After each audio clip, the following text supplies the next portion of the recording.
आप सभी UCG net JRF student का आपके अपने यूट्यूब चैनल पर स्वागत है।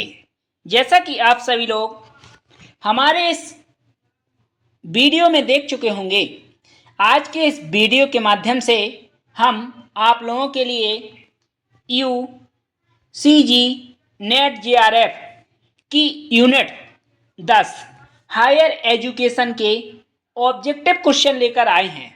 यह पहला पार्ट है और इसके बाद इसका सेकंड पार्ट भी आएगा। यह दो वीडियो आपको देख लेना है। दो वीडियो में आपके हायर एजुकेशन का हर डाउट क्लियर हो जाएगा और आपके 10 नंबर तैयार हो जाएंगे। और अगर आपको किसी भी सब्जेक्ट के नोट्स हायर एजुकेशन के या पेपर फर्स्ट के नोट्स चाहिए तो डिस्क्रिप्शन बॉक्स में हमारा नंबर है, तो आप हमें व्हाट्सएप पर मैसेज कर देना तो आपको मिल जाएंगे। चलिए अब हम बात करते हैं। इसका जो पहला ऑब्जेक्टिव प्रश्न है, भारत में शिक्षा के तृतीयक स्तर पर मुख्य प्रबंधक निकाय कौन सा है? ए ऑप्शन है राष्ट्रीय शैक्षणिक अनुसंधान और प्रशिक्षण परिषद, बी मानव संसाधन विकास मंत्रालय, सी अखिल भारतीय तकनीकी शिक्षा परिषद। दोस्तों, यहाँ पर भारत में शिक्षा के तृतीय स्तर मुख्य प्रबंधक है विश्वविद्यालय अनुदान आयोग यानी कि यूजीसी। इसकी स्थापना 1953 में हुई थी, इसलिए इसका डी ऑप्शन सही हो जाएगा। इसके बाद दूसरा, निम्न में से तृतीयक शिक्षा के कौन से अवयव है? यानी कि तृतीयक शिक्षा के कौन से अवयव है? प्राथमिक और माध्यमिक, बी उच्च शिक्षा, सी व्यावसायिक शिक्षा और प्रशिक्षण।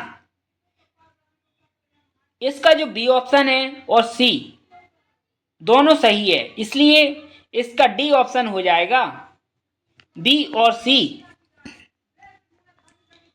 तीसरा, निम्नलिखित में से कौन सा हायर एजुकेशन का नियामक है? यानी कि हायर एजुकेशन का नियामक कौन है? पहला एनसीईआरटी, बी एआईसीटीई, सी विश्वविद्यालय अनुदान आयोग, डी मानव संसाधन विकास मंत्रालय। यहाँ पर हायर एजुकेशन के नियामक की बात की गई है, इसलिए इसका सी ऑप्शन सही होगा, विश्वविद्यालय अनुदान आयोग। चौथा, निम्न में से किस संस्था ने शिक्षा के 4 स्तंभों की अवधारणा दी है? शिक्षा के 4 स्तंभ की अवधारणा दी है यूनेस्को ने, यानी कि इसका डी ऑप्शन सही होगा। पांचवा, निम्नलिखित में से किस संस्था का उद्देश्य उच्चतर शिक्षा में विद्यार्थियों के नामांकन में वृद्धि करना है? ए ऑप्शन राष्ट्रीय उच्चतर शिक्षा अभियान, बी सर्व शिक्षा अभियान, सी ए और बी दोनों, डी कोई नहीं। यहाँ पर पूछा गया है किस संस्था का उद्देश्य उच्चतर शिक्षा में विद्यार्थी के नामांकन में वृद्धि करना है? राष्ट्रीय नेशनल उच्चतर शिक्षा अभियान में, इसलिए इसका ए ऑप्शन सही होगा। छठवां, निम्नलिखित में से कौन सी संस्था सक्रिय विश्वविद्यालय की अवधारणा को प्रतिपादित करती है? सक्रिय विश्वविद्यालय की अवधारणा को प्रतिपादित करती है यूनेस्को। इसका बी ऑप्शन सही है। सातवां, भारत की नियति को इसकी कक्षाओं में साकार रूप दिया जा रहा है। निम्नलिखित में से किस दस्तावेज में इस बात का उल्लेख है? यह उल्लेख किया गया है ए ऑप्शन राष्ट्रीय शिक्षा नीति में, बी राष्ट्रीय ज्ञान आयोग, सी शिक्षा आयोग, डी विश्वविद्यालय शिक्षा आयोग। यह शिक्षा आयोग में उल्लेखित किया गया है, इसलिए सी ऑप्शन सही हो जाएगा। आठवां, निम्नलिखित में से किस कथन को समेकित दृष्टिकोण कहा जा सकता है? ए शिक्षण संस्थानों द्वारा शिक्षा, बी शिक्षा को जीवन से जोड़ना, सी परंपरागत शिक्षण, डी उपरोक्त सभी। इसका बी ऑप्शन हो जाएगा। शिक्षा को जीवन से जोड़ना एक दृष्टिकोण है, ना कि किसी संस्था से जोड़ना, ना कि परंपरागत जोड़ना, इसलिए उपरोक्त सभी नहीं होगा। शिक्षा को जीवन से जोड़ा जाता है व्यक्ति के, इसलिए बी ऑप्शन सही हो जाएगा। नौवां, निम्नलिखित में से किस एजेंसी या संगठन को उच्च शिक्षा हायर एजुकेशन में संवैधानिक रूप से संस्थानों में समन्वय और मानक निर्धारण का कार्य सौंपा गया है? मानक निर्धारण का कार्य सौंपा गया है UGC higher education system university grant commission को कार्य सौंपा गया है, इसलिए ए ऑप्शन सही हो जाएगा। 10वां, निम्नलिखित में से किन दस्तावेजों को भारत में अंग्रेजी शिक्षा का मैग्ना कार्टा कहा जाता है? अंग्रेजी शिक्षा का मैग्ना कार्टा कहा जाता है किस दस्तावेज को? दोस्तों, हम आपको बता दें, चार्ल्स वुड डिस्पैच है जो 1854 में आया था, उसे अंग्रेजी शिक्षा का मैग्ना कार्टा कहा जाता है, इसलिए इसका ए ऑप्शन सही हो जाएगा। और चार्ल्स वुड डिस्पैच में जो 1854 में आया था, उसमें स्त्री शिक्षा पर विशेष जोर दिया गया था और लोक शिक्षा विभाग की स्थापना की गई थी। और माध्यमिक, इसके बाद 10वां पूछा गया, निम्नलिखित में से किन दस्तावेजों को भारत में अंग्रेजी शिक्षा का मैग्ना कार्टा के रूप में कहा गया? अंग्रेजी शिक्षा का मैग्ना कार्टा के रूप में चार्ल्स वुड डिस्पैच को कहा गया है, जो 1854 में आया था। मैकाले के बाद ही वुड डिस्पैच आया था, इसलिए इसका ए ऑप्शन होगा। और एक बात और आपको इसमें ध्यान रखना है, जो 1854 में वुड का डिस्पैच आया था, उसने स्त्री शिक्षा पर जो दिया था और लोक शिक्षा विभाग की स्थापना की थी, और माध्यमिक विद्यालय में निजी प्रयत्नों को प्रोत्साहित करने के लिए अनुदान सहायता की पद्धति चलाने की सिफारिश की थी। यह 3 बातें आपको इसमें ध्यान रखना है। यह भी आपसे पूछा जा सकता है, स्त्री शिक्षा पर जोर किस आयोग द्वारा दिया गया था?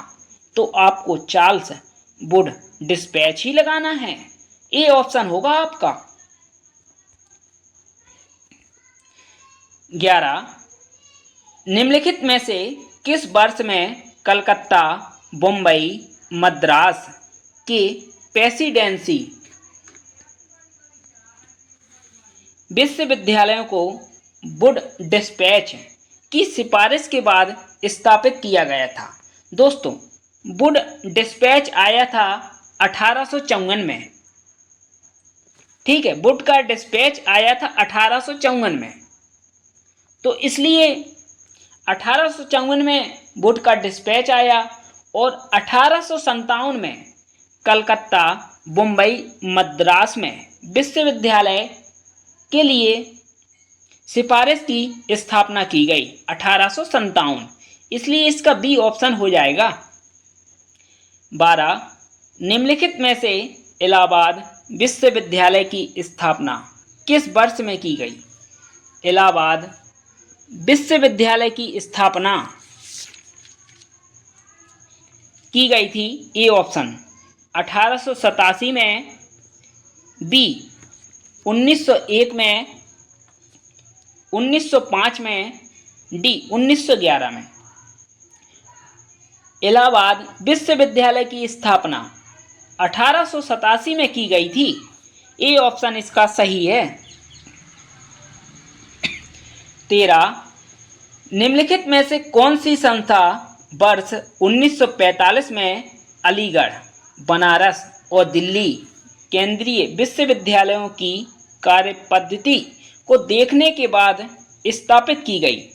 इसका ए ऑप्शन है विश्वविद्यालय अनुदान आयोग, बी विश्वविद्यालय अनुदान समिति, C inter university board, D भारतीय विश्वविद्यालय संघ।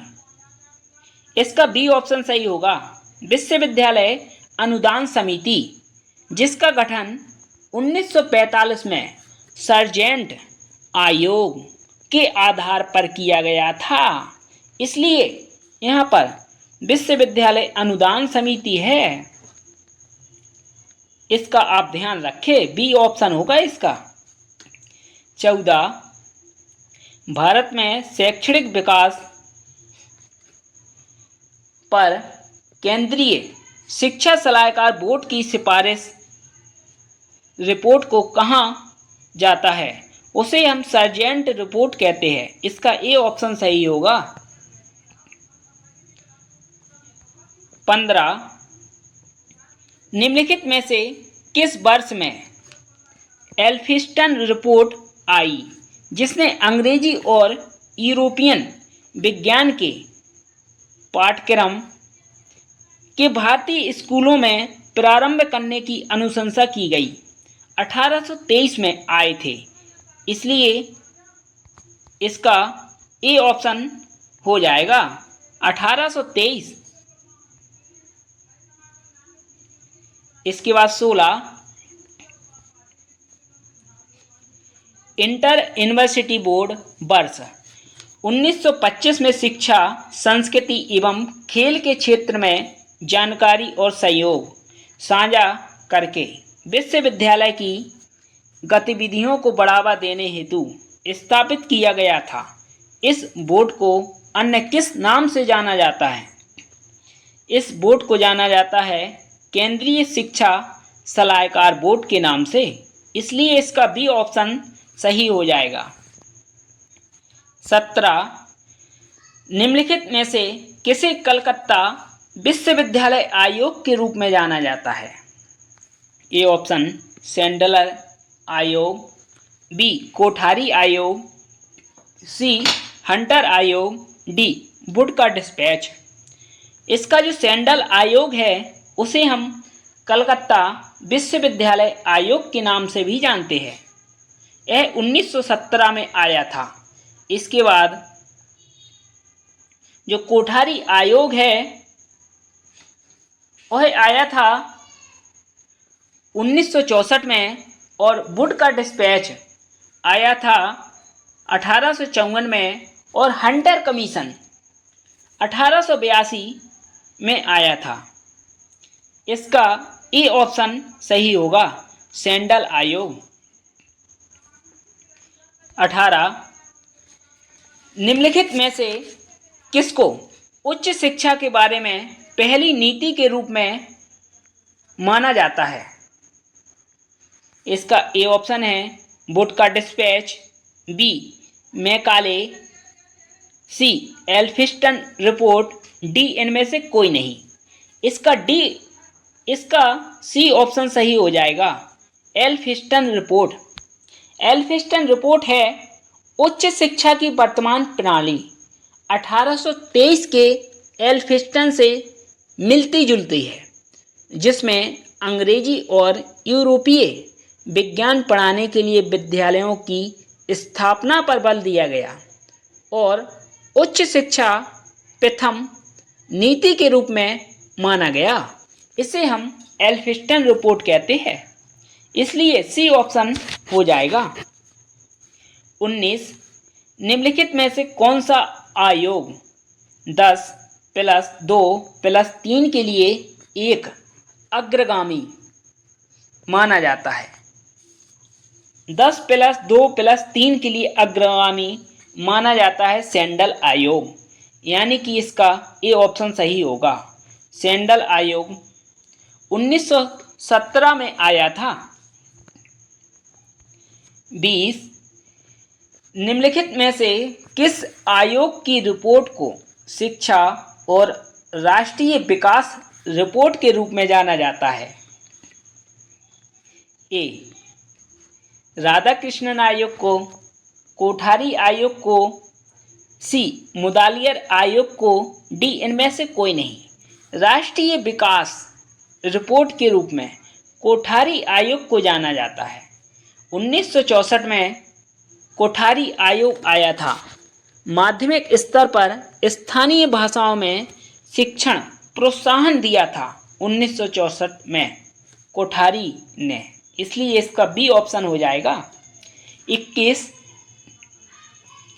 निम्नलिखित में से किसकी अध्यक्षता में वर्ष 1972 में 10 प्लस 2 प्लस 3 शिक्षा संरचना पर राष्ट्रीय समिति की स्थापना की गई थी? इसका जो ए ऑप्शन है डॉक्टर पीडी शुक्ला, बिल्कुल सही हो जाएगा। 22 स्वतंत्रता के बाद सरकार या उसकी एजेंसियों द्वारा कई आयोग स्थापित किए गए थे, जिनका वर्णन नीचे दिया गया है।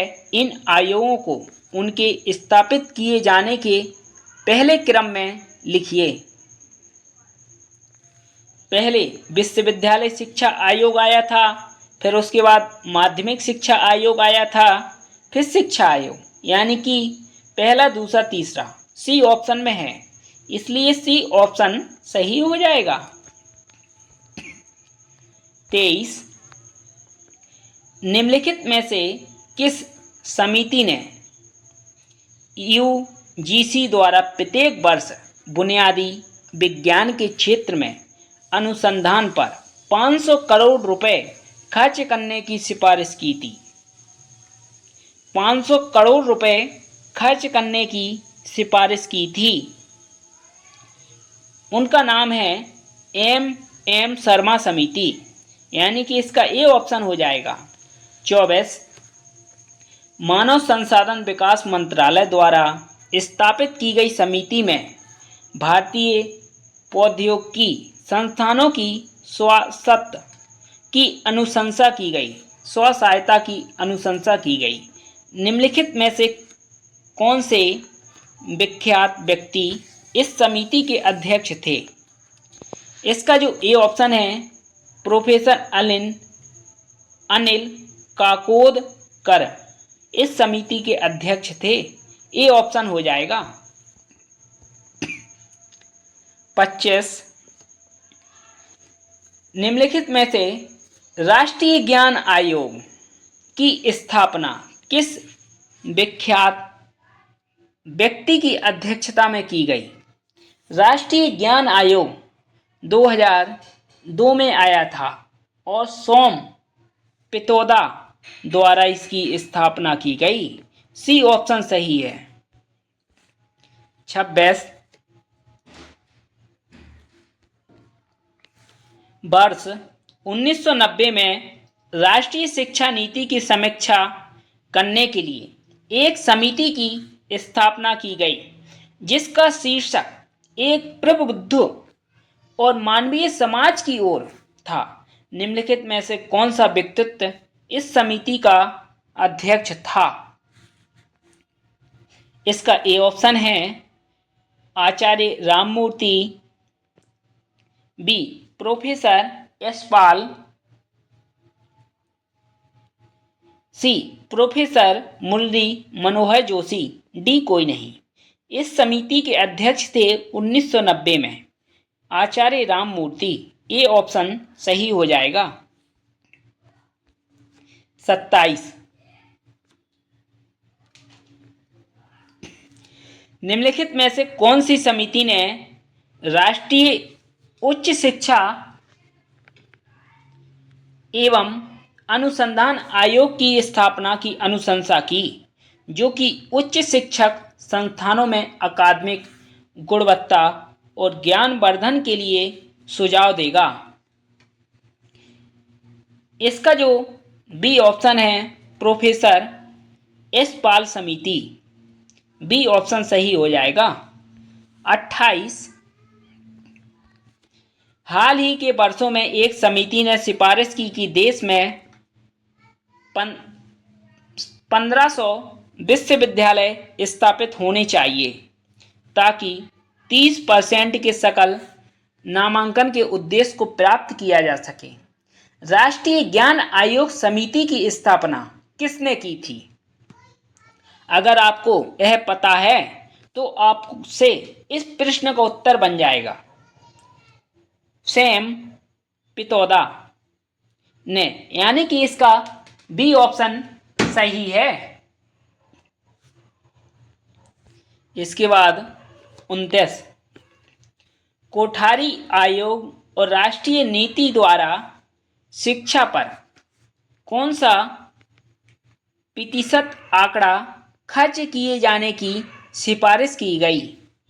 सकल घरेलू यानी कि जीडीपी का 6% शिक्षा पर खर्च किए जाने की सिफारिश की गई। सी ऑप्शन हो जाएगा इसका। 30, निम्नलिखित में से कौन सी संस्था या संगठन विश्वविद्यालय हैंडबुक को प्रकाशित करते हैं? विश्वविद्यालय हैंडबुक को प्रकाशित करते हैं भारतीय विश्वविद्यालय संघ। 763 सदस्य है इसके वर्तमान में, इसलिए बी ऑप्शन सही हो जाएगा। 31, निम्नलिखित में से किस वर्ष में भारतीय विश्वविद्यालय संघ AIU मूल रूप से स्थापित किया गया था? ए ऑप्शन 1925 में, बी 1945, सी 1953। इसका जो ए ऑप्शन है 1925 में भारतीय विश्वविद्यालय संघ, जिसके सदस्य 763 है, 1925 में स्थापना की गई थी।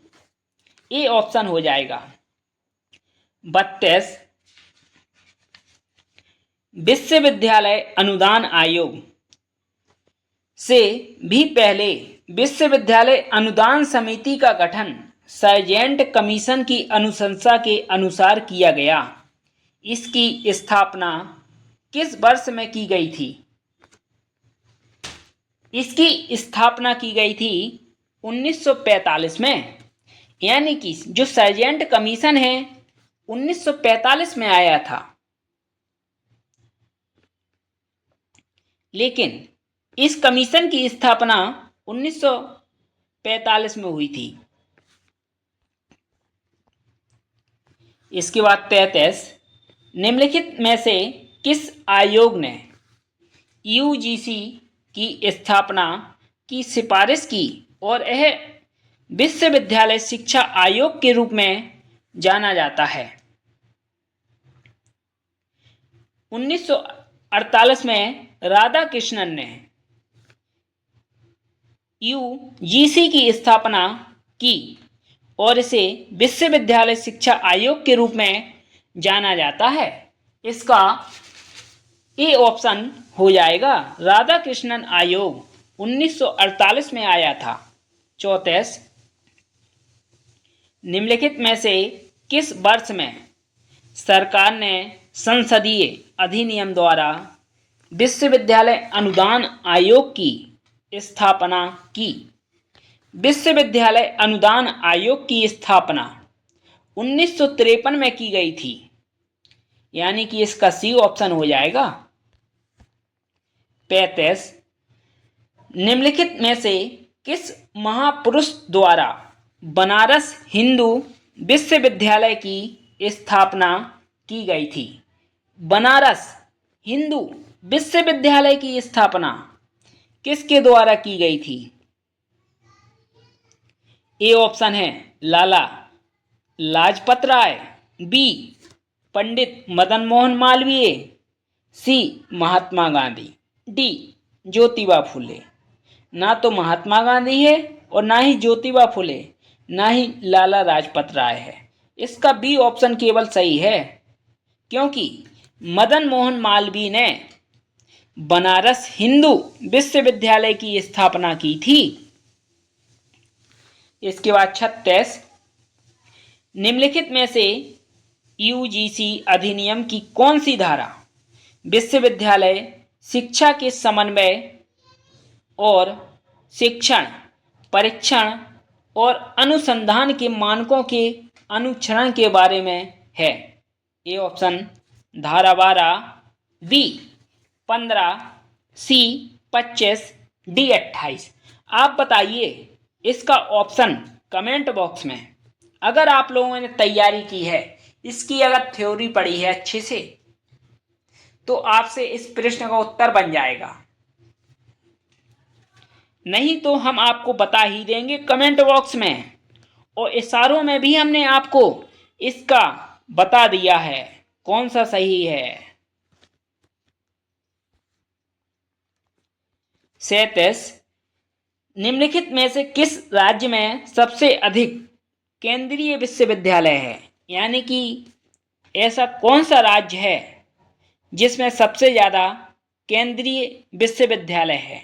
अभी वर्तमान में केंद्रीय विश्वविद्यालय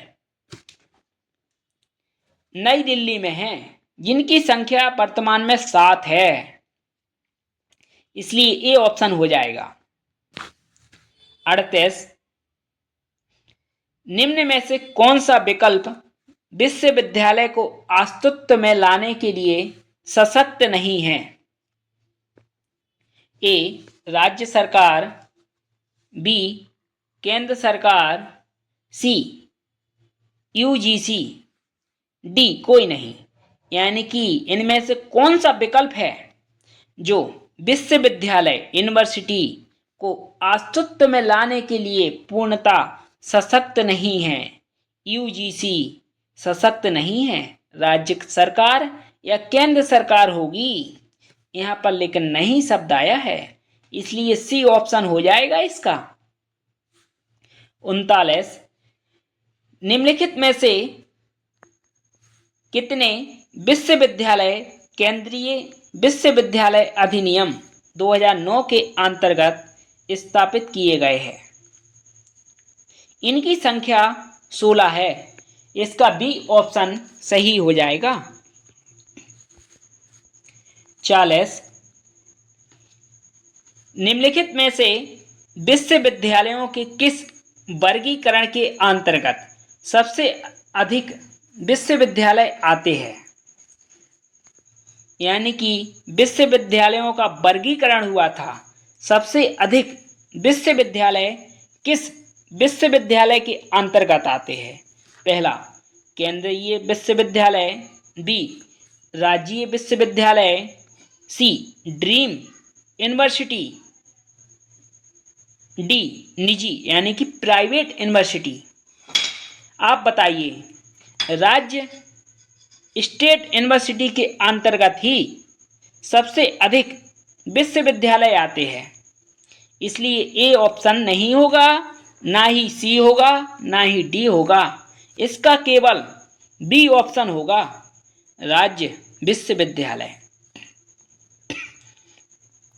41, निम्नलिखित में से विश्वविद्यालयों के किस वर्गीकरण के अंतर्गत विद्यार्थियों के सबसे अधिक नामांकन होते हैं?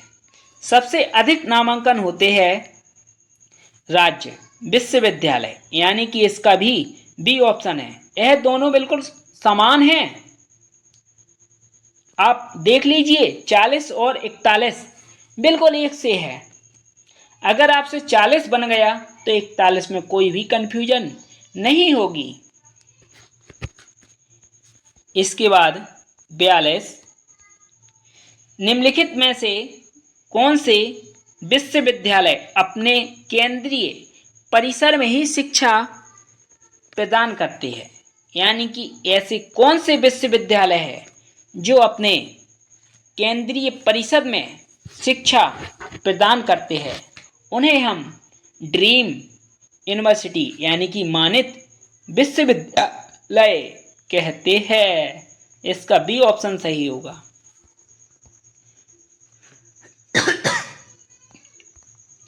43, निम्नलिखित में से कौन सी एजेंसी इंदिरा गांधी राष्ट्रीय मुक्त विश्वविद्यालय का वित्त पोषण करती है, यानी कि इग्नू।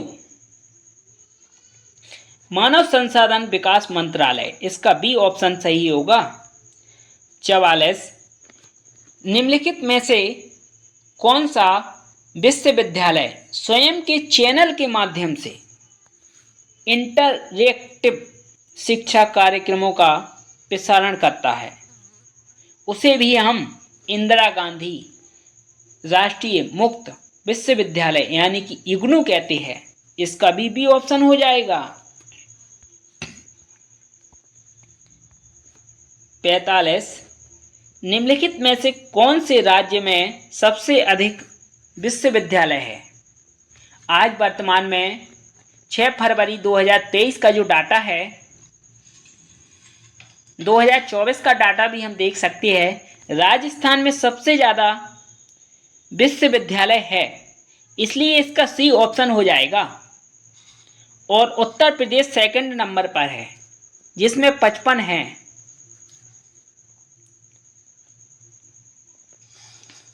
इसलिए इसका सी ऑप्शन ही सही होगा।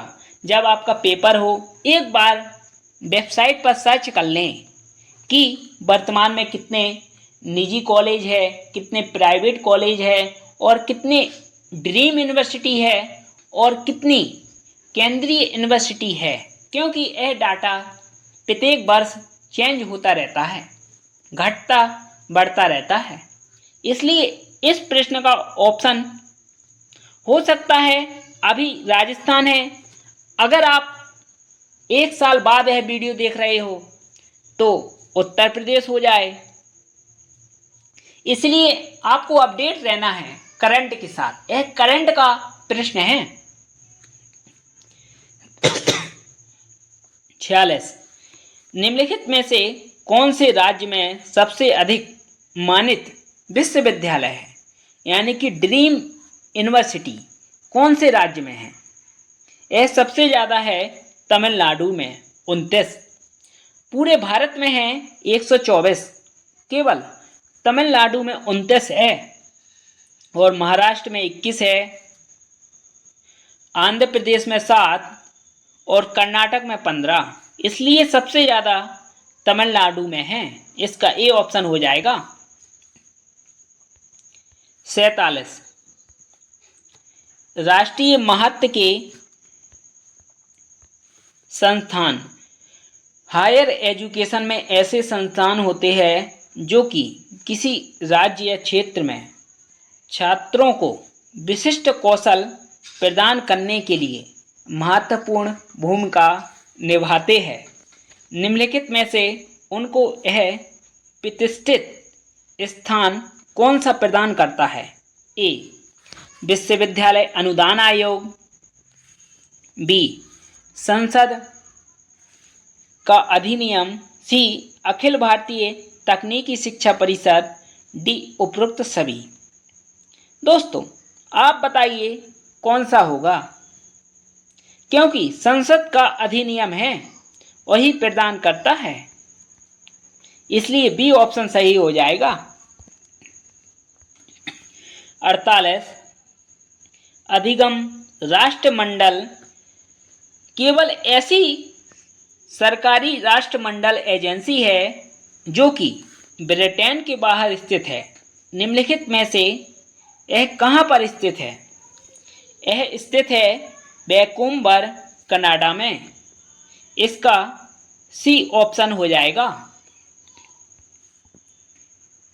49 12वीं पंचवर्षीय योजना में कॉलेज क्लस्टर विश्वविद्यालय की अवधारणा के अंतर्गत किसी शहर या जिले में या उसके इर्द गिर्द एक न्यूनतम संख्या में महाविद्यालय मिल कर एक विश्वविद्यालय की स्थापना कर सकते हैं। निम्न में से यह संख्या है। यह संख्या 25 है। आपको पंचवर्षीय योजना 1 से लेकर 12 तक एक बार रिवाइज कर लेना है, क्योंकि पंचवर्षीय योजना 1951 में आई थी और 2017 में पंचवर्षीय योजनाओं को समाप्त कर दिया गया था मोदी सरकार द्वारा। इन्होंने पंचवर्षीय योजना के स्थान पर नीति आयोग लाया है। इसलिए आज वर्तमान में पंचवर्षीय योजना खत्म है, क्योंकि बीजेपी के शासन को ये कांग्रेस की योजनाएं अच्छी नहीं लगती हैं, क्योंकि यह पंचवर्षीय योजना कांग्रेस के शासन में चलाई गई थी। मोदी तो कुछ अलग ही दिमाग लगाते हैं, इसलिए उन्हें तो कांग्रेस की कोई भी चीज़ पसंद नहीं है। वे तो हर चीज़ कांग्रेस के नाम पर है उसे बदलना चाहते हैं, लेकिन ऐसा संभव नहीं हो पाता, क्योंकि सत्ता पूर्ण बहुमत से उनका राज्य नहीं है। अगर पूर्ण बहुमत हो बीजेपी का तो मोदी ये ऐसा जरूर कर सकते हैं। इसके बाद 50 निम्नलिखित में से किस संगठन ने राष्ट्रीय मूल्यांकन एवं वित्तीयन परिषद की स्थापना की? इसका ए ऑप्शन है AICTI, बी UGC, सी मानव संसाधन विकास मंत्रालय। इसका बी ऑप्शन सही हो जाएगा। UGC 1994 में इसकी स्थापना हुई थी। NBA यानी कि राष्ट्रीय मूल्यांकन परिषद UGC द्वारा 1994 में स्थापना की गई थी। 51 राष्ट्रीय मूल्यांकन एवं वित्तीयन परिषद NAAC का मुख्यालय कहाँ है? इसका मुख्यालय बेंगलुरु में है, इसलिए डी ऑप्शन हो जाएगा। 92 निम्नलिखित में से NUEPA मुख्य रूप से किससे संबंधित है? ए शैक्षणिक पर्यवेक्षण से, बी शैक्षिक एकता से, सी शैक्षिक योजना से, डी शैक्षणिक मूल्यांकन से। यह शैक्षणिक योजना से संबंधित है। 53 निम्नलिखित में से यशपाल समिति की रिपोर्ट 1993 का मुख्य शीर्षक क्या है? यशपाल समिति का मुख्य शीर्षक था बिना बोझ के शिक्षा, यानी कि बच्चों पर बोझ नहीं होना चाहिए शिक्षा। इसका बी ऑप्शन सही है, यही शीर्षक था यशपाल समिति का। 54 निम्नलिखित में से UGC में केंद्र सरकार के प्रतिनिधियों की संख्या 2 होती है, इसलिए बी ऑप्शन सही है। 55 निम्नलिखित में से कौन सी एजेंसी या संस्था ने वित्तीयन बोर्ड की स्थापना की है? वित्तीयन बोर्ड की स्थापना की है अखिल भारतीय तकनीक शिक्षा परिषद ने 1994 में नई दिल्ली में, और धारा 10U के तहत इसकी स्थापना की गई है।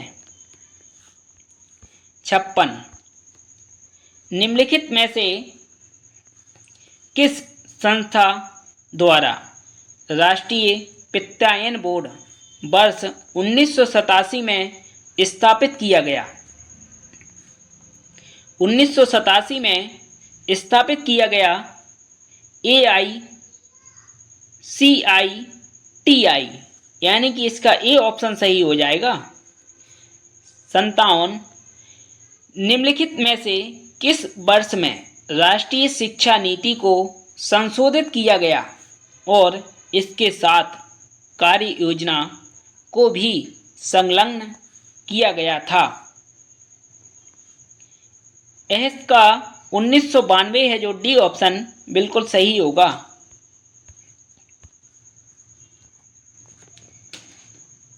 इसके बाद 58, निम्नलिखित में से कौन सा दिन राष्ट्रीय शिक्षा दिवस?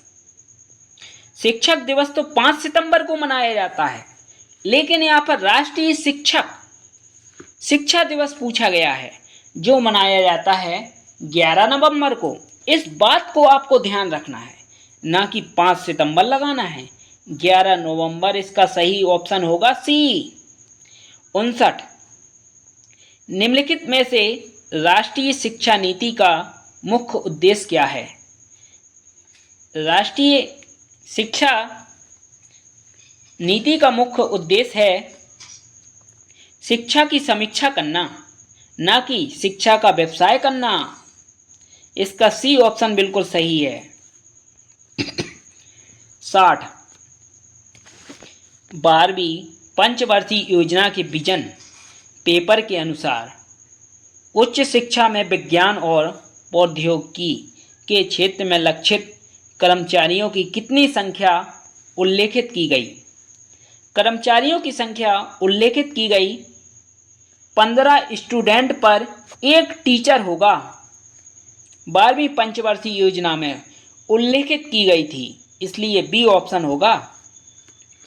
61, 12वीं पंचवर्षीय योजना में उच्च शिक्षा के लिए प्रस्तावित महिला विश्वविद्यालयों की संख्या कितनी है? महिला विश्वविद्यालय की संख्या है 20, यानी कि सी ऑप्शन सही होगा।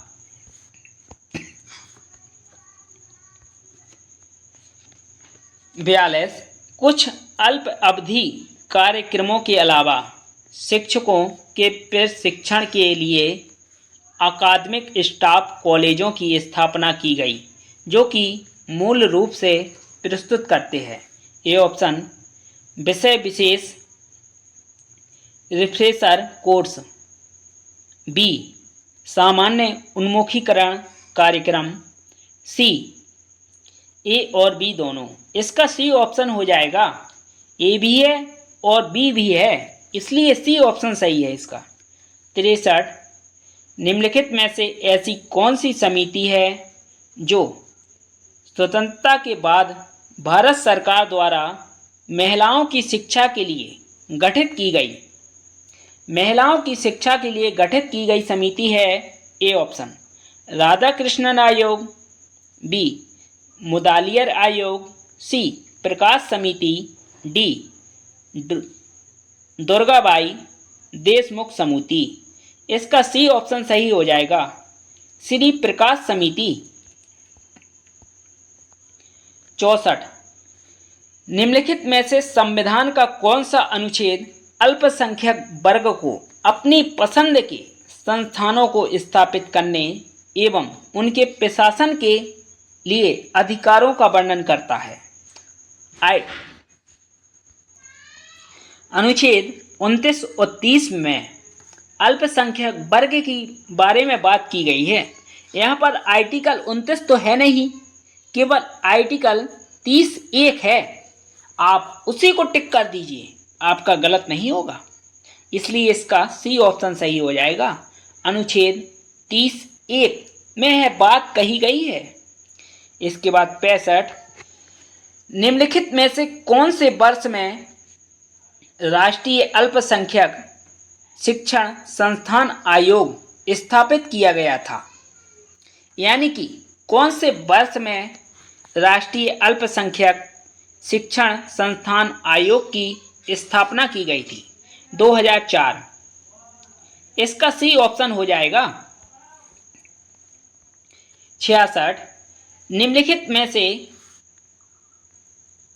संयुक्त राष्ट्र की ऐसी कौन सी विशेष एजेंसी है जो बौद्धिक संपदा अधिकारों से संबंधित है? इसका ए ऑप्शन हो जाएगा WIPO। 67, निम्नलिखित में से कौन से विश्वविद्यालय को वर्ष 2013 में केंद्रीय विश्वविद्यालय का दर्जा दिया गया था? केंद्रीय विश्वविद्यालय का दर्जा दिया गया था नालंदा विश्वविद्यालय को। सबसे पुराना तो नहीं है, लेकिन इसी विश्वविद्यालय को बख्तियार खिजली ने 1202 में जलवाया था, नालंदा विश्वविद्यालय को, और इसके प्रथम कुलपति थे शीलभद्र। इसको और आप ध्यान रखिए। 68, भारत में अप्रैल 2017 में केंद्रीय विश्वविद्यालयों की संख्या कितनी थी? अप्रैल 2017 में सेंट्रल यूनिवर्सिटी की संख्या कितनी थी? 42, यानी कि इसका सी ऑप्शन सही हो जाएगा। 69, निम्नलिखित में से राष्ट्रीय संस्कृत विद्यापीठ कहाँ स्थित है? यह स्थित है तिरुपति। ए ऑप्शन हो जाएगा। 70, निम्नलिखित में से कौन सी भाषा को सर्वप्रथम वर्ष 2004 में शास्त्रीय भाषा का दर्जा दिया गया? यानी कि कौन सी भाषा है जिसे सन 2004 में शास्त्रीय भाषा का दर्जा दिया गया था? ए संस्कृत, बी तमिल, सी हिंदी, डी मलयालम। इसका जो बी ऑप्शन है, तमिल भाषा को 2004 में शास्त्रीय भाषा का दर्जा मिला था, इसलिए तमिल भाषा सही है। 71, निम्नलिखित में से भारत का पहला आभासी विश्वविद्यालय कहाँ स्थापित है? ए आंध्र प्रदेश, बी महाराष्ट्र, सी उत्तर प्रदेश में, डी तमिलनाडु। आभासी विश्वविद्यालय की बात की गई है, इसलिए यह मुंबई में स्थापित है। महाराष्ट्र मुंबई में आता है, इसलिए बी ऑप्शन सही है इसका। 72, निम्नलिखित में से किस परियोजना का वित्त पोषण विश्व बैंक द्वारा किया जाता है? ए ऑप्शन तकनीकी शिक्षा गुणवत्ता सुधार कार्यक्रम, बी तकनीशियन शिक्षा परियोजना, सी उपरोक्त सभी। इसका सी ऑप्शन सही है, उपरोक्त दोनों। 73, निम्नलिखित में से दक्षिण एशियाई विश्वविद्यालय कहाँ पर स्थित है? यानी कि जो दक्षिण एशियाई विश्वविद्यालय है वह दिल्ली में स्थित है, इसलिए इसका ए ऑप्शन सही हो जाएगा। 74, निम्नलिखित में से विक्रम साराभाई अंतरिक्ष अनुसंधान केंद्र कहाँ पर स्थित है? विक्रम साराभाई अंतरिक्ष अनुसंधान केंद्र तिरुवनंतपुरम में स्थित है। ए ऑप्शन सही होगा इसका। और श्री हरिकोटा में प्रक्षेपण यान स्थापित है। 75, निम्नलिखित में से कौन सी परिषद को वर्ष 2013 में भंग कर दिया गया था?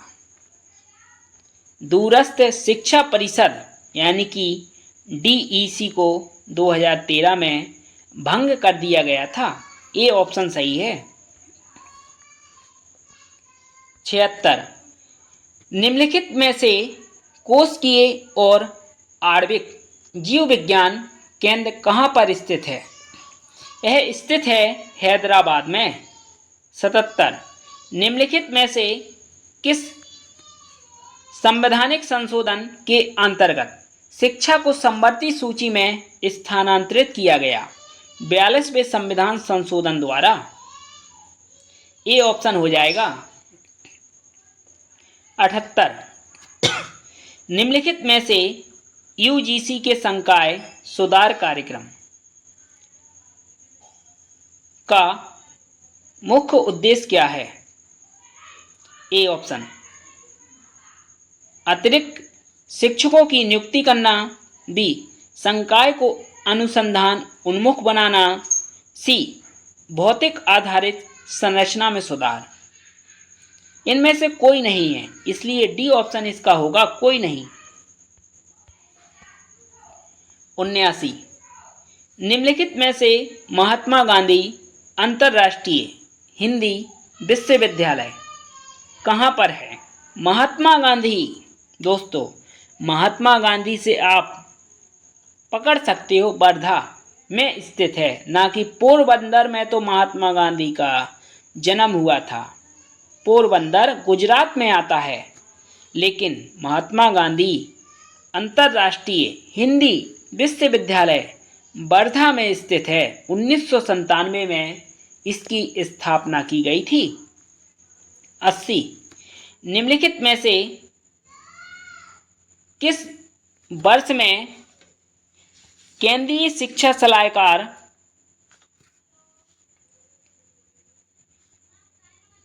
बोर्ड की स्थापना की गई? केंद्रीय शिक्षा सलाहकार बोर्ड की स्थापना की गई थी 1925 में। इसका ए ऑप्शन सही हो जाएगा। 81 निम्न में से किस वर्ष में इंदिरा गांधी राष्ट्रीय मुक्त विश्वविद्यालय यानी कि इग्नू की स्थापना कब की गई थी? इग्नू की स्थापना 1985 में की गई थी। इसका ए ऑप्शन सही हो जाएगा। इसके बाद 82 निम्नलिखित में से किस वर्ष में मानव संसाधन विकास मंत्रालय सृजित किया गया था? यानी कि मानव संसाधन विकास मंत्रालय कब सृजित किया गया था? सृजित किया गया था 1985 में। C option. इस प्रकार पार्ट फर्स्ट में हायर एजुकेशन के 82 ऑब्जेक्टिव प्रश्न हैं। इसके बाद इसका एक पार्ट और आएगा जिसमें लगभग 100 ऑब्जेक्टिव प्रश्न होंगे और लगभग 200 ऑब्जेक्टिव प्रश्न आपके हो जाएंगे। अगर आप लोगों ने 200 ऑब्जेक्टिव प्रश्न अच्छे से तैयार कर लिए तो आपके 10 नंबर तैयार हो जाएंगे। चलिए दोस्तों, आप हमारे कमेंट बॉक्स में अपनी राय बताएं इस वीडियो के बारे में और कमेंट करें। इसके बाद हम इसका सेकंड पार्ट और अपलोड जल्दी से जल्दी करेंगे। और अगर आपको कोई हेल्प चाहिए, जैसे इसके नोट्स फर्स्ट पेपर के, क्योंकि सेकंड पेपर के नोट्स तो हम आपको उपलब्ध करवा भी सकते हैं अगर आप लॉ सब्जेक्ट से हो, क्योंकि मैं लॉ सब्जेक्ट से हूँ और लॉ सब्जेक्ट से ही इस बार यूसीजी नेट का एग्ज़ाम दूंगा। लेकिन हमारा और आपका टारगेट नेट क्वालिफाई करना नहीं है, जेआरएफ क्वालिफाई करना है, क्योंकि इतनी मेहनत करना है एग्ज़ाम के पहले, इतना कठिन परिश्रम करना है कि आपका जेआरएफ क्वालिफाई हो जाए। धन्यवाद साथियों। आप सभी यूसीजी नेट जेआरएफ क्वालिफाई करने वाले सभी स्टूडेंट का आपके अपने यूट्यूब चैनल पर स्वागत है। जैसा कि आप हमारे इस वीडियो में देख चुके होंगे, यह UCG net UGC net paper first की यूनिट 10 जो बात करती है हायर एजुकेशन यानी कि उच्च शिक्षा प्रणाली, उसका सेकंड पार्ट है। इसके पहले हमने एक पार्ट इसका लगभग 100 एमसीक्यू ऑब्जेक्टिव प्रश्न अपने यूट्यूब चैनल पर अपलोड कर दिए हैं। अगर आपने वह वीडियो नहीं देखा है तो डिस्क्रिप्शन बॉक्स में आपको लिंक मिल जाएगी। अगर आपको कोई हेल्प चाहिए हमारी तो डिस्क्रिप्शन बॉक्स में ही हमारा नंबर होगा, तो आप हमें मैसेज कर सकते हो व्हाट्सएप पर। चलिए दोस्तों, अब हम देर नहीं करते हैं और इसके 100 ऑब्जेक्टिव प्रश्न है। इन्हें और देख लेते हैं कि किस प्रकार के आने वाले समय में ऑब्जेक्टिव प्रश्न पूछे जाएंगे। और आपका और हमारा मकसद है अब की बार जीआरएफ क्वालिफाई करना। इसमें 83 नंबर का ऑब्जेक्टिव प्रश्न है, सरकार ने किस वर्ष तक हायर एजुकेशन में सकल नामांकन अनुपात 30% बढ़ाने का लक्ष्य निर्धारित किया। यानी कि सरकार ने हायर एजुकेशन में सकल नामांकन अनुपात 30% बढ़ाने का लक्ष्य रखा था 2020 तक, इसलिए इसका बी ऑप्शन हो जाएगा। और इसी समय राष्ट्रीय ज्ञान आयोग समिति आई थी, जिसका पीरियड काल था 2002 से 2020 तक। 84 निम्नलिखित में से कौन से व्यक्तिगत यूजीसी के पहले अध्यक्ष थे। यानी कि यूजीसी की स्थापना 1953 में की गई थी, तो उसके पहले अध्यक्ष कौन थे। A option doctor Shanti Bhatnagar, B Manmohan, C Humayun Kabir, D CD Deshmukh. इसका जो डी ऑप्शन है सीडी देशमुख पहले यूजीसी के अध्यक्ष हुए थे, इसलिए डी ऑप्शन हो जाएगा। 85 निम्नलिखित में से भारत में सबसे पहला ड्रीम यूनिवर्सिटी कौन सी थी। यानी कि भारत की सबसे पहले बनाई गई ड्रीम यूनिवर्सिटी आंध्र प्रदेश में बनाई गई थी, जिसे आंध्र प्रदेश मुक्त विश्वविद्यालय के नाम से जाना जाता है। इसका ए ऑप्शन सही होगा। 86 भारत में सबसे पहले किस विश्वविद्यालय में पत्राचार पाठ्यक्रम शुरू किया गया था। दोस्तों, सबसे पहले पत्राचार पाठ्यक्रम शुरू किया गया था दिल्ली विश्वविद्यालय में। इसका सी ऑप्शन हो जाएगा। 87 निम्नलिखित में से भारत का उच्च शिक्षा संस्थानों में नामांकन के संदर्भ में कौन सा स्थान है। हायर एजुकेशन संस्थानों में नामांकन का कौन सा स्थान है। पहला प्रथम स्थान, बी दूसरा स्थान, सी तीसरा, डी चौथा। यहाँ पर भारत का स्थान पूछा है हायर एजुकेशन में, इसलिए दूसरा स्थान है, बी ऑप्शन हो जाएगा। 88 निम्नलिखित में से किसके द्वारा मेटा विश्वविद्यालय की अवधारणा प्रतिपादित की गई। मेटा विश्वविद्यालय की अवधारणा प्रतिपादित की गई मैसाचुसेट्स प्रौद्योगिक संस्थान, यानी कि इसका ए ऑप्शन हो जाएगा। 89 निम्नलिखित में से समव्यवहारिक डिग्री की पाठ्यक्रम सामग्री किस पर जोर देती है। यानी कि समव्यवहारिक डिग्री पाठ्यक्रम की सामग्री किस पर जोर देती है। समव्यवहारिक यह आपकी स्किल और व्यवहारिक विश्लेषण प्राप्त करने पर जोर देती है, इसलिए इसका ए ऑप्शन हो जाएगा। 90 सूची 1 को सूची 2 से मिलान कीजिए और सही उत्तर का चयन कीजिए। ये संस्थान दिए गए हैं और स्थान। ए विक्रम साराभाई अंतरिक्ष अनुसंधान केंद्र कहाँ पर है। विक्रम साराभाई अंतरिक्ष अनुसंधान केंद्र तिरुवनंतपुरम में है। पहले का पहला होगा, पहले का पहला ए में है और बी में है, सी कट जाएगा और डी भी नहीं होगा, इन दो में से एक होगा।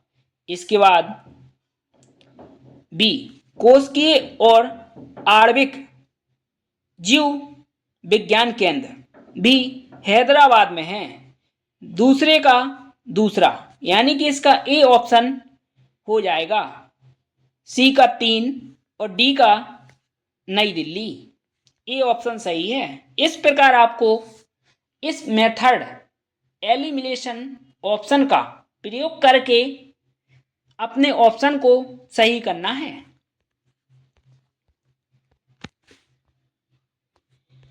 91 निम्नलिखित में से किस वर्ष में राष्ट्रीय वित्तायन बोर्ड की स्थापना की गई?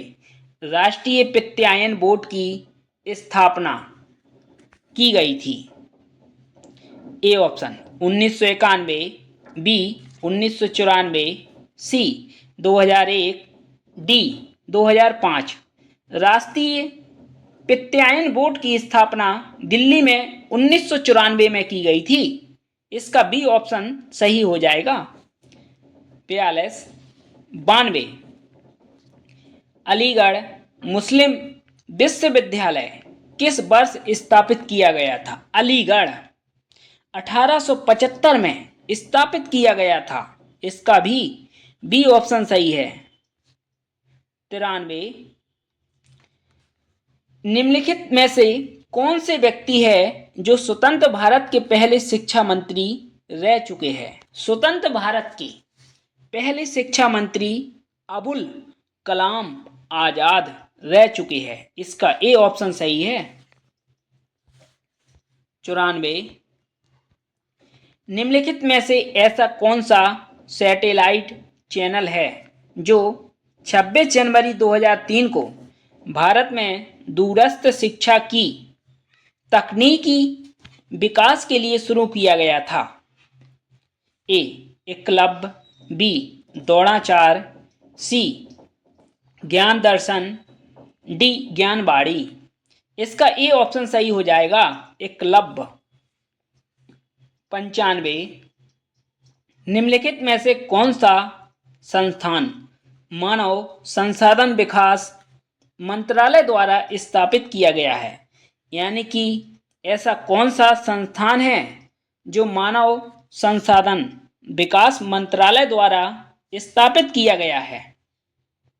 राष्ट्रीय बाल भवन नई दिल्ली। इसका ए ऑप्शन सही है। 96 निम्नलिखित में से शिक्षक एवं प्रशिक्षण राष्ट्रीय मिशन का मुख्य उद्देश्य क्या है? ए छात्र नामांकन, बी शिक्षा की गुणवत्ता, सी महिला शिक्षा, डी उपरोक्त सभी। यह तीनों हैं शिक्षक और प्रशिक्षण राष्ट्रीय मिशन के उद्देश्य, इसलिए डी ऑप्शन हो जाएगा। 97 निम्नलिखित में से कौन से व्यक्ति विश्वविद्यालय शिक्षा आयोग 1948 के अध्यक्ष रहे?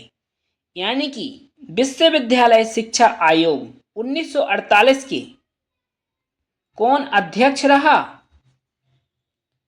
राधाकृष्णन समिति 1948 में आई थी, वही अध्यक्ष थे इस समिति के, इसलिए ए ऑप्शन हो जाएगा राधाकृष्णन। 98 निम्नलिखित में से कौन से देश के विश्वविद्यालय अनुदान आयोग की तर्ज पर विश्वविद्यालय शिक्षा आयोग ने यूजीसी की स्थापना की सिफारिश की थी? इसका ए ऑप्शन है संयुक्त राज्य America, B Great Britain, C Germany, D Soviet संघ।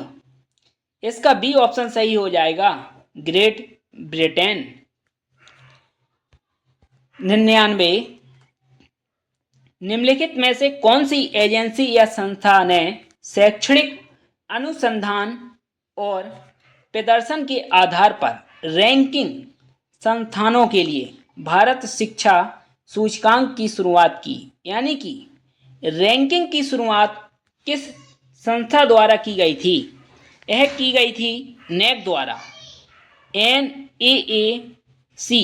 इसका बी ऑप्शन हो जाएगा, नेक, जो रैंकिंग का काम करती है शैक्षणिक संस्थानों में। इसके बाद 100 निम्नलिखित में से दुनिया में छात्र नामांकन के मामले में सबसे बड़ा विश्वविद्यालय कौन सा है? यानी कि पूरी दुनिया में छात्र नामांकन के मामले में सबसे बड़ा विश्वविद्यालय कौन सा है? ए ऑप्शन बीजिंग विश्वविद्यालय, जो बीजिंग चीन में है। डॉक्टर BR अंबेडकर हैदराबाद में। इंदिरा गांधी राष्ट्रीय मुक्त विश्वविद्यालय नई दिल्ली। यह दुनिया का छात्र नामांकन के मामले में सबसे बड़ा विश्वविद्यालय है भारत का। नहीं, भारत का नहीं, पूरे विश्व का। इंदिरा गांधी मुक्त विश्वविद्यालय, जिसे इग्नू भी कहा जाता है, जो दिल्ली में है, इसलिए सी ऑप्शन सही हो जाएगा। 101 निम्नलिखित में से सबसे पहला अंतर विश्वविद्यालय केंद्र कौन सा है, जो कि यूजीसी के द्वारा वर्ष 1984 में स्थापित किया गया था? यह जो विश्वविद्यालय है और यह तुरक अंतर विश्वविद्यालय केंद्र पूर्व परमाणु विज्ञान केंद्र, इसका सी ऑप्शन सही होगा। 102 दूरस्थ शिक्षा परिषद ने वर्ष 2002 में दूरस्थ एवं मुक्त शिक्षा के लिए अर्जुन सिंह केंद्र की स्थापना की। निम्नलिखित में से यह कौन सा विश्वविद्यालय है? इसका ए ऑप्शन सही हो जाएगा, जामिया मिलिया इस्लामिया विश्वविद्यालय। 103 निम्नलिखित में से ऐसी कौन सी पहली निजी संस्था है जिसे वर्ष 1976 में डीम विश्वविद्यालय का दर्जा दिया था? यानी कि पहली प्राइवेट संस्था जिसे 1976 में भारत सरकार ने ड्रीम यूनिवर्सिटी का दर्जा दिया था। ए ऑप्शन है मणिपाल उच्च शिक्षा अकादमिक, बी सिम्बोसियस इंस्टीट्यूट पुणे, सी थापड़ विश्वविद्यालय पटियाला, डी एमिटी विश्वविद्यालय नोएडा। इसका ए ऑप्शन सही हो जाएगा, मणिपाल उच्च शिक्षा अकादमी। ए ऑप्शन सही है। 104 सूची 1 को सूची 2 से मिलान कीजिए और सही उत्तर का चयन कीजिए। पहला, चिन्मय अंतरराष्ट्रीय फाउंडेशन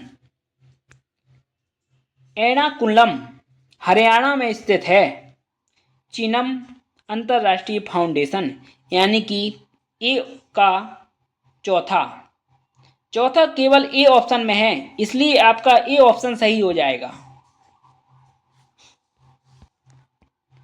105 निम्नलिखित में से भारतीय जनसंचार संस्थान कहाँ पर स्थित है? जनसंचार, जहाँ पर संचार किया जाता है सूचना का, कम्युनिकेशन संस्थान, यह भारत की राजधानी दिल्ली में स्थित है, इसलिए बी ऑप्शन सही हो जाएगा, नई दिल्ली। 106 भारतीय राष्ट्रीय रक्षा विश्वविद्यालय भारत का पहला रक्षा विश्वविद्यालय है, जिसमें शिक्षण निकट भविष्य में शुरू होने की संभावना है। यह निम्नलिखित में से कौन से स्थान पर स्थित है? ए ऑप्शन है रोहतक, बी पुणे, सी हैदराबाद, डी गुड़गांव। यह गुड़गांव में स्थित है, इसलिए डी ऑप्शन सही है। 107 विश्वविद्यालय अनुदान आयोग के बारे में निम्नलिखित कथनों पर विचार कीजिए तथा नीचे दिए गए विकल्पों में से सही उत्तर का चयन कीजिए। पहला, यह प्रारंभ में ही वैधानिक विधि द्वारा स्थापित हुआ। दूसरा, यह केंद्रीय मानव संसाधन विकास मंत्रालय के अधीन एक विभाग है। तीसरा, यह भारत में उच्चतर शिक्षा के क्षेत्र में देश का शीर्ष स्वतः शासी निकाय है जो विश्वविद्यालयों का वित्त पोषण करता है। इसका केवल तीसरा सही है, इसलिए डी ऑप्शन हो जाएगा, केवल 3। इसके बाद 108 यूजीसी अधिनियम 1956 की धारा 12B के अंतर्गत आने वाले महाविद्यालय निम्नलिखित में से किस निकाय से वित्त पोषण के लिए एलिजिबल है? ए ऑप्शन विश्वविद्यालय अनुदान आयोग, बी भारत सरकार, सी भारत सरकार से पोषित कोई निकाय, डी यह तीनों हैं, इसलिए डी ऑप्शन हो जाएगा। 109 निम्नलिखित में से किसके द्वारा राज्य विश्वविद्यालय के कुलपति की नियुक्ति की जाती है? जो राज्य के विश्वविद्यालय है उनमें कुलपति होता है, तो उन्हें कौन नियुक्त करता है? राज्य में राज्यपाल, और जो केंद्रीय विश्वविद्यालय है उसमें राष्ट्रपति कुलपति को नियुक्त करता है। इस बात का ध्यान रखें। तो यहाँ पर राज्य की बात हुई है, तो इसलिए राज्यपाल हो जाएगा, ए ऑप्शन। 110 निम्नलिखित में से कौन सा केंद्रीय विश्वविद्यालय नहीं है? यानी कि केंद्रीय विश्वविद्यालय नहीं है। दिल्ली विश्वविद्यालय एक केंद्रीय विश्वविद्यालय है, और बनारस हिंदू विश्वविद्यालय भी एक केंद्रीय है, और सी इलाहाबाद विश्वविद्यालय केंद्रीय विश्वविद्यालय है। यह तीनों केंद्रीय विश्वविद्यालय है, लेकिन ओस्मानिया विश्वविद्यालय एक केंद्र सरकार का विश्वविद्यालय नहीं है, इसलिए डी ऑप्शन हो जाएगा। 111 निम्नलिखित में से किस प्रकार के संस्थान में अकादमिक स्टाफ कॉलेज की स्थापना की जा सकती है? इसका ए ऑप्शन है केवल केंद्रीय विश्वविद्यालय में, बी देश के सभी विश्वविद्यालय में, सी यूजीसी से अनुमोदित विश्वविद्यालय में। इसका सी ऑप्शन सही हो जाएगा। जो यूजीसी है, जो बॉडी है हायर एजुकेशन विश्वविद्यालय की, उसके द्वारा अनुमानित विश्वविद्यालय में अकादमिक स्टाफ कॉलेज की स्थापना की जाएगी, इसलिए सी ऑप्शन हो जाएगा। 112 निम्नलिखित में से कौन सा राष्ट्रीय उच्चतर शिक्षा का अभियान के उद्देश्य है?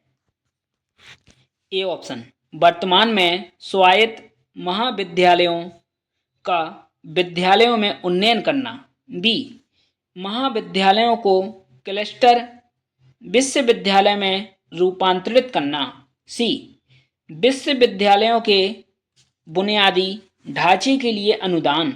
यह तीनों हो जाएगा, इसलिए उपरोक्त सभी, डी ऑप्शन सही है।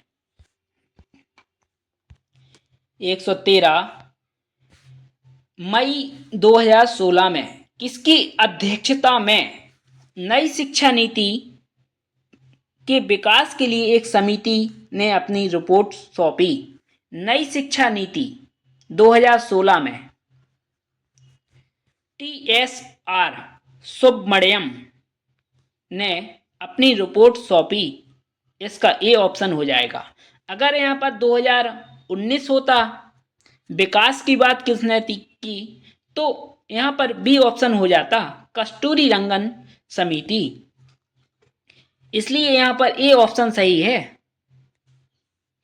इसके बाद 114 नई शिक्षा नीति 2020 में वर्तमान 10+2 प्रणाली को एक नए पाठ्यक्रम संरचना द्वारा प्रतिस्थापित किया जाना है। नया पाठ्यक्रम संरचना क्या है? यह पाठ्यक्रम संरचना थी 5+3+3+4, इसलिए इसका बी ऑप्शन हो जाएगा। 115 राष्ट्रीय शिक्षा नीति 2020 के अनुसार शिक्षक मातृभाषा या क्षेत्रीय भाषा में किस कक्षा तक शिक्षा दे सकेंगे, यानी कि 5+3+3+4 5 वर्ष तक, यानी कि ग्रेड 5, सी ऑप्शन हो जाएगा इसका। 116 निम्नलिखित में से किस वर्ष तक शिक्षण के लिए न्यूनतम डिग्री योग्यता वर्षीय एकीकृत बीएड डिग्री होने जा रही है। बीएड डिग्री शिक्षण के लिए न्यूनतम, यानी कि जो नई शिक्षा नीति आई थी उसके तहत बीएड कब तक के लिए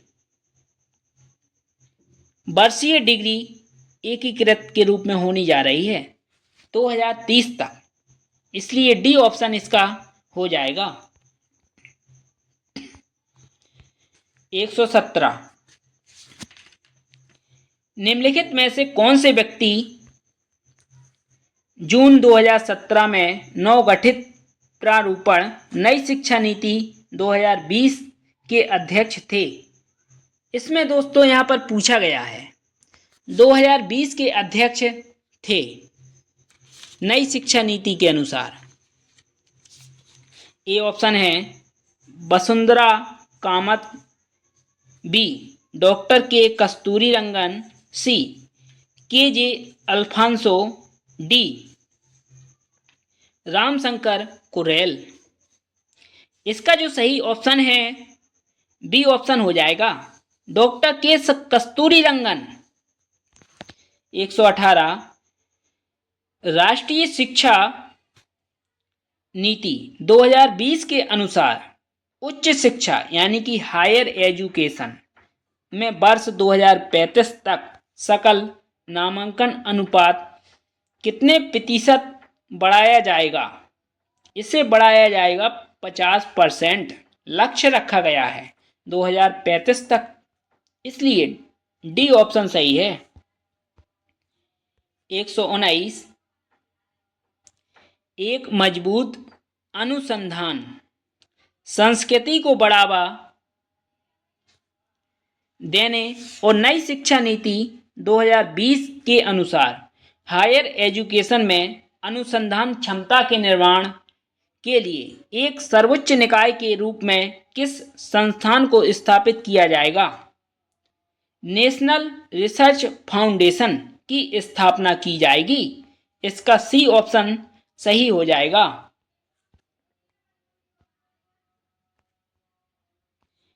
120 नई शिक्षा नीति 2020 के संदर्भ में निम्नलिखित में से कौन सा कथन सही है? पहला, नई शिक्षा नीति की सिफारिश इससे के पूर्व प्रमुख कस्तूरी रंगन ने की थी, बिल्कुल सही है पहला। दूसरा, 1+2 स्कूल क्यूरिकुला को 5+3+3+4 पाठ्यक्रम संरचना से बदल देगा, यानी कि यहाँ पर 10+2 है, ये भी बिल्कुल सही है। तीसरा, इस नीति का उद्देश्य 2035 तक वर्तमान शिक्षा में यानी कि वर्तमान हायर एजुकेशन में सकल नामांकन अनुपात इतने परसेंट है बढ़ाकर 50% रखा गया है, ये भी बिल्कुल सही है। इसके पहले हमने यह ऑब्जेक्टिव प्रश्न करवा दिया है। चौथा, इस नीति से शिक्षा क्षेत्र में सार्वजनिक निवेश 4.6% से बढ़कर जीडीपी का 6% होने की संभावना है, इसलिए यह चौथा भी सही है। उपरोक्त सभी सही है, इसलिए डी ऑप्शन सही है। 121 नई शिक्षा नीति 2020 की विशेष रूपरेखा का अनुवाद करने के लिए आत्मनिर्भर भारत कार्यक्रम के तहत निम्नलिखित में से कौन से कथन जोड़े गए हैं? पहला, प्रवीणता के लिए राष्ट्रीय पहल। दूसरा, निपुण भारत। तीसरा, 3 से 11 वर्ष के आयु वर्ग के लगभग 5 करोड़ बच्चों की सीखने की जरूरतों को प्राप्त किया जाना है। चौथा, मिशन एक समग्र दृष्टिकोण लेना है जिसमें सभी हितधारक शामिल है। यह सभी शामिल है, इसलिए इसका भी डी ऑप्शन हो जाएगा। 122, निम्नलिखित में से किस वर्ष शिक्षा मंत्रालय का नाम बदलकर मानव संसाधन विकास मंत्रालय किया गया था? आप बताइए। 1985 में नाम बदला गया था शिक्षा मंत्रालय का, इसलिए सी ऑप्शन सही है।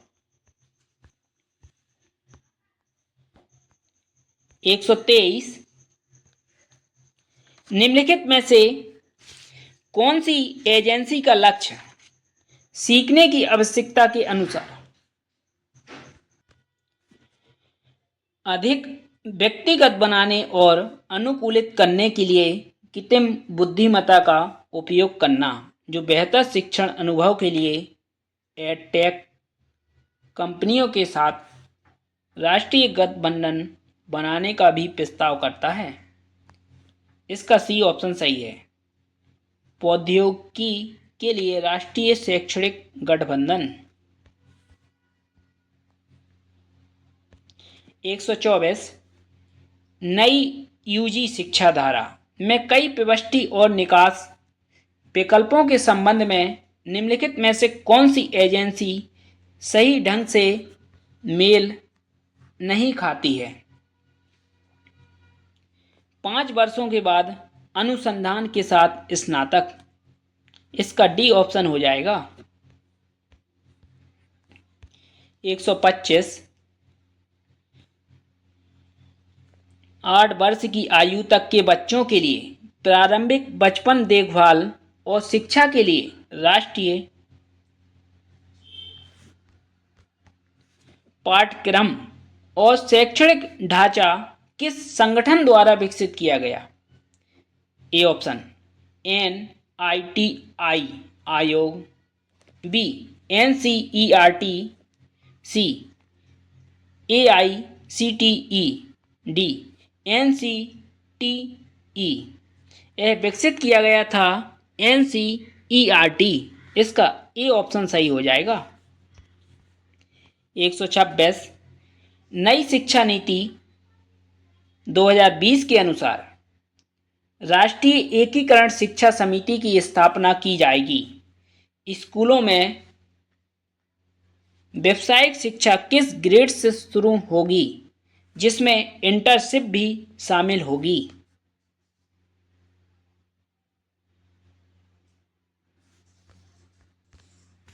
वर्ग 6 से, यानी कि इसका डी ऑप्शन सही है। 127, निम्नलिखित में से कौन सी एजेंसी स्कूल शिक्षा 2020-21 के लिए राष्ट्रीय पाठचर्चा की रूपरेखा विकसित करेगी? NCERT विकसित करेगी, इसलिए इसका ए ऑप्शन हो जाएगा। 128, नई शिक्षा नीति 2020 के निम्नलिखित में से कौन से कथन पूर्व विद्यालय से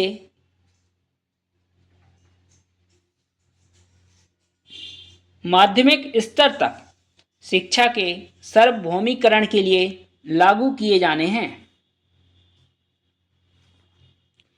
ए 2030 तक स्कूल शिक्षा में 100% सकल नामांकन अनुपात। बी 2025 तक उच्च शिक्षा में 50% सकल नामांकन अनुपात। यह दोनों सही है, इसलिए ए और बी दोनों। C option. 129,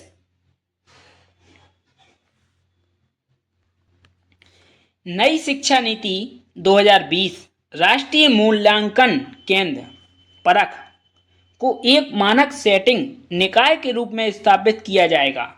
परख में आर का अर्थ है परख, आर यानी कि समीक्षा करना।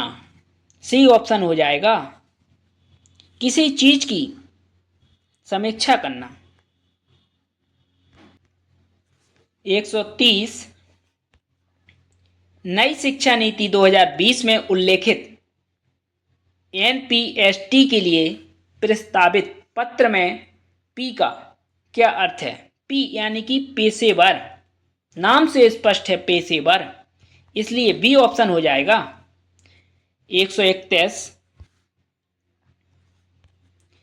उच्च शिक्षा यानी कि हायर एजुकेशन संस्थानों में निम्नलिखित में से कितनी नई सीटें जोड़ी जाएंगी? 350 करोड़ रुपए, यानी कि डी ऑप्शन सही हो जाएगा। 132 भारतीय उच्चतर शिक्षा आयोग जो पूरे उच्च शिक्षा के लिए एक ही अतिव्यापी क्षत्रिय निकाय के रूप में कार्य करेगा, जिसमें निम्न शिक्षा क्षेत्र सम्मिलित नहीं है।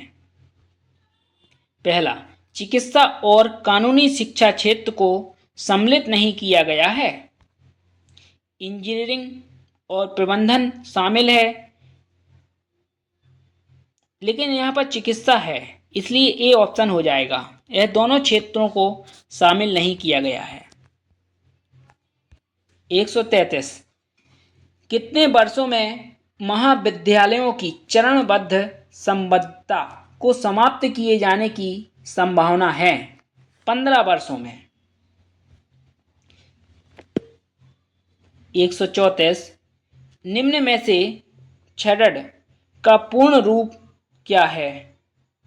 नेट मार्केट मेकर्स, इसका डी ऑप्शन हो जाएगा।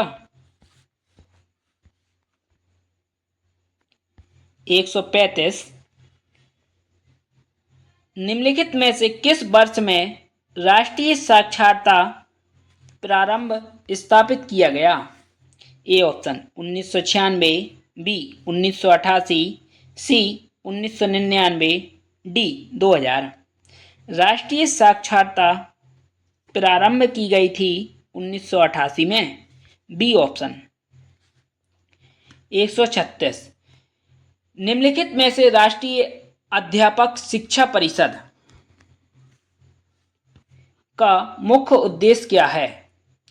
राष्ट्रीय अध्यापक शिक्षा परिषद का मुख्य उद्देश्य है शिक्षा के क्षेत्र में अनुसंधान को बढ़ावा देना, इसका बी ऑप्शन सही हो जाएगा। 137 निम्नलिखित में से किस वर्ष में राष्ट्रीय शैक्षणिक अनुसंधान और प्रशिक्षण परिषद स्थापित किया गया? इसका ए ऑप्शन है 1961, बी 62, सी 63, डी 64। राष्ट्रीय शैक्षणिक अनुसंधान और प्रशिक्षण परिषद 1961 में स्थापित किया गया था, ए ऑप्शन हो जाएगा। 138 निम्नलिखित में से भारत ने अंटार्कटिक पर कौन से शोध स्टेशन की स्थापना की? ए ऑप्शन दक्षिणी गंगोत्री की स्थापना की है, इसलिए ए ऑप्शन सही है। 139 द्वितीय बौद्ध सभा कब और कहां आयोजित हुई थी? यह बैसाखी में आयोजित हुई थी 383 ईसा पूर्व में, इसलिए सी ऑप्शन सही है। 140 हम प्रारंभिक वैदिक काल के बारे में किसके द्वारा जान सकते हैं? प्रारंभिक वैदिक काल के बारे में ऋग्वेद ही सबसे पुराना वेद है, इसलिए बी ऑप्शन हो जाएगा इसका। 141 निम्नलिखित कथनों के माध्यम से निम्नलिखित में से किस विश्वविद्यालय को संदर्भित किया जा सकता है? इसका जो चौथा है छात्र 16 की उम्र में विश्वविद्यालय में प्रवेश करेंगे। बिल्कुल सही हो जाएगा। 142 विश्वविद्यालय की पहचान करें। ए विक्रमशिला विश्वविद्यालय, बी नालंदा, सी उज्जैन विश्वविद्यालय, डी तक्षशिला। इसका डी ऑप्शन हो जाएगा, तक्षशिला विश्वविद्यालय। 143 भारत में प्रेसिडेंसी कस्बों में जो विश्वविद्यालय थे उनकी स्थापना किस वर्ष में की गई थी? 1857 में। ए ऑप्शन सही है। 144 निम्नलिखित राष्ट्रीय शिक्षा नीति 2020 के अनुसार सकल नामांकन अनुपात 2035 में हायर एजुकेशन में कितने % बढ़ाने की बात की गई थी? 50% तक, इसलिए डी ऑप्शन हो जाएगा। इसके पहले आप ये सभी ऑप्शन देख चुके हो, एक बार हम आपको इसका रिवीजन करवा रहे हैं, इसलिए सभी ऑब्जेक्टिव प्रश्न पढ़ने की जरूरत नहीं है। जो सही है उसी को ही पढ़ेंगे। 145 निम्नलिखित में से किस व्यक्तित्व की अध्यक्षता में विकास के लिए बनी समिति नई शिक्षा नीति ने मई 2016 में अपनी रिपोर्ट सौंपी? मई 2016 में अपनी रिपोर्ट सौंपी थी स्वर्गीय TSR सुब्रमण्यम। इसका ए ऑप्शन हो जाएगा। और 2019 में कस्तूरी रंगन ने। 146 NEP 2020 में मौजूदा 10+2 सिस्टम को एक नई पाठ्याचार संरचना द्वारा बदला जाएगा।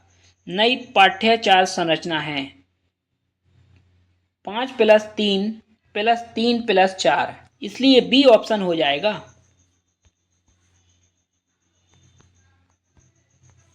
147 निम्नलिखित कथनों पर विचार कीजिए। पहला, उपरोक्त के साथ एकाधिक प्रवेश और निकास बिंदु सर्टिफिकेशन यूजी शिक्षा 3 या 4 क्लास साल की हो सकती है। इस अवधि के भीतर कई निकास विकल्प और उपरोक्त प्रमाणीकरण हो सकते हैं। बिल्कुल सही है। दूसरा, 1 साल के बाद सर्टिफिकेट, 2 साल में एडवांस डिप्लोमा, स्नातक की डिग्री 3 साल बाद और अनुसंधान के साथ यानी कि रिसर्च के साथ 4 साल में आपको डिग्री मिलेगी। तीसरा, चिकित्सा और कानूनी शिक्षा को छोड़कर संपूर्ण उच्च शिक्षा के लिए HECI को एक व्यापक छात्र निकाय के रूप में स्थापित किया जाएगा।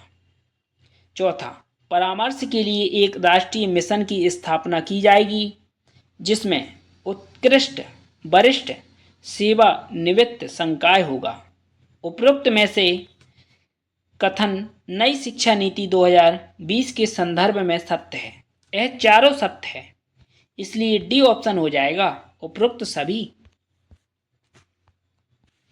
148 संभावित समय अवधि क्या है जिसके दौरान कॉलेजों को डिग्री देने के लिए श्रेणीबद्ध स्वायत्त किया जाएगा? ए ऑप्शन 10 साल, बी 12 साल, सी 15 साल, डी 20 साल।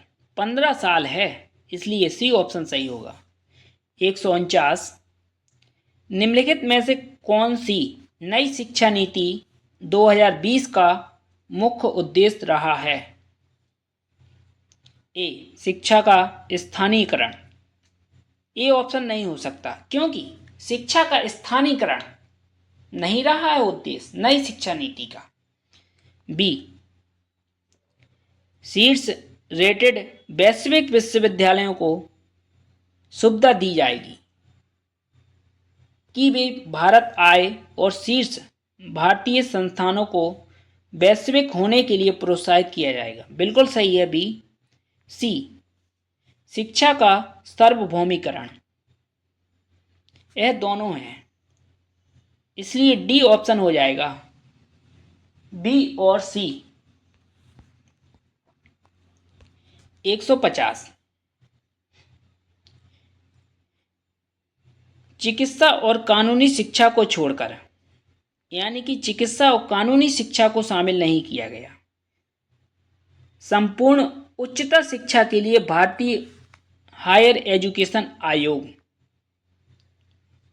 का एकल छत्र निकाय के रूप में स्थापित है। सार्वजनिक और निजी उच्च शिक्षा संस्थान विनियमन यानी कि आदान प्रदान, मान्यता और शैक्षणिक मानकों के लिए समान मानदंडों द्वारा शासित होंगे। निम्नलिखित में से कौन सा स्वतंत्र लंबवत HECI द्वारा देखा जाएगा? पहला, राष्ट्रीय उच्च शिक्षा नियामक परिषद NHERC। दूसरा, GEC यानी कि मानक के लिए सामान्य शिक्षा परिषद। तीसरा, उच्च शिक्षा अनुदान परिषद, हायर एजुकेशन ग्रांट कमीशन। चौथा, NAC जो रैंकिंग बताती है, राष्ट्रीय प्रत्यायन समिति। यह चारों है, इसलिए उपरोक्त सभी डी ऑप्शन होगा। 151, निम्नलिखित में से कौन नई शिक्षा नीति 2020 के लिए महत्वपूर्ण बिंदु है? यह तीनों सही है, इसे आप एक बार पढ़ लीजिए। उपरोक्त सभी होगा इसका। 192, निम्नलिखित बिंदुओं पर विचार करें। पहला, नई शिक्षा नीति दोनों में बहुभाषावाद को स्कूल और उच्च शिक्षा में बढ़ावा देती है। बिल्कुल सही है। बी, पाली, फारसी और प्राकृत के लिए राष्ट्रीय संस्थान, अनुवाद और व्याख्या के लिए भारतीय संस्थान की स्थापना की जाएगी। सी, मातृभाषा क्षेत्रीय भाषा में कम से कम कक्षा 5 तक पढ़ाना, कोई भी भाषा किसी भी छात्र पर थोपी नहीं जाएगी। यह तीनों सही है, इसलिए डी ऑप्शन सही हो जाएगा।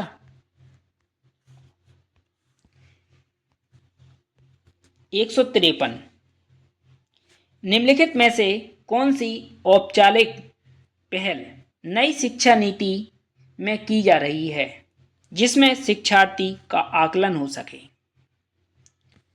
ए ऑप्शन, 360 डिग्री समग्र प्रगति कार्ड के साथ आकलन सुधार। इसका ए ऑप्शन सही हो जाएगा। 154, निम्नलिखित में से किस राज्य में 50वां केंद्रीय विश्वविद्यालय स्थापित किया गया है? यह स्थापित किया गया है तेलंगाना, इसलिए इसका सी ऑप्शन हो जाएगा।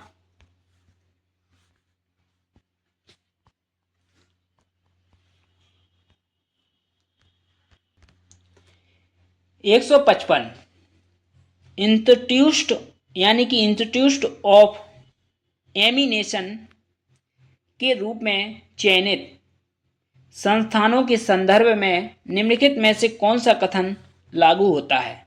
पहला, संस्थान को पूर्ण शैक्षणिक और प्रशासनिक स्वसहायता। बिल्कुल सही है पहला। दूसरा, संस्थाओं की रैंकिंग QS 2020 विश्व रैंकिंग की सिफारिशों के अनुसार UGC द्वारा की गई। दूसरा सही है। तीसरा, IIT मुंबई सरकार की ओर से पहला ऐसा संस्थान क्षेत्र है। तीसरा भी सही है। चौथा, ग्रीनफील्ड श्रेणी से निजी संस्थान को वित्तीय लाभ प्राप्त होंगे। ग्रीनफील्ड श्रेणी से निजी यानी कि प्राइवेट संस्था को लाभ नहीं होगा। चौथा नहीं है, इसलिए ए ऑप्शन हो जाएगा। 1, 2 और 3। 156। निम्नलिखित में से कौन भारत का सबसे बड़ा विश्वविद्यालय है? यानी कि भारत का सबसे बड़ा विश्वविद्यालय है इग्नू। इसका ए ऑप्शन सही है। इंदिरा गांधी राष्ट्रीय मुक्त विश्वविद्यालय 1985 में स्थापना की गई थी नई दिल्ली में। भारत का सबसे बड़ा विश्वविद्यालय है ओपन यूनिवर्सिटी। 157। निम्नलिखित में से किसको भारत में कॉलेजों की अधिकतम संख्या वाला जिला कहा जाता है? यानी कि सबसे ज़्यादा कॉलेज भारत के कौन से जिले में स्थित है? यह है बेंगलुरु के अर्बन। इसका बी ऑप्शन हो जाएगा। यहाँ पर राज्य जिले की बात की गई थी। 158। NIRF रैंकिंग 2023 सूची में किस संस्थान ने समग्र संस्थानों की श्रेणी में शीर्ष रैंक दिखाया? ए ऑप्शन भारतीय प्रौद्योगिकी संस्थान मद्रास चेन्नई ने प्रथम रैंक दिखाई थी, इसलिए ए ऑप्शन हो जाएगा। NIRF एक रैंकिंग संस्था है। इसके बाद 159। NIRF 2023 सूची में कॉलेजों की श्रेणी में एक क्रम में 3 शीर्ष कॉलेजों की रैंकिंग कौन सी है? 2023 की बात की गई है। यह डाटा जब आपको पेपर हो तो एक बार साइट पर देख लेना है, क्योंकि हर साल अपडेट होता रहता है। लेकिन 2023 में यह डाटा था मिरांडा हाउस दिल्ली, फिर उसके बाद Hindu college Delhi, presidency college Chennai. इसका ए ऑप्शन था सही।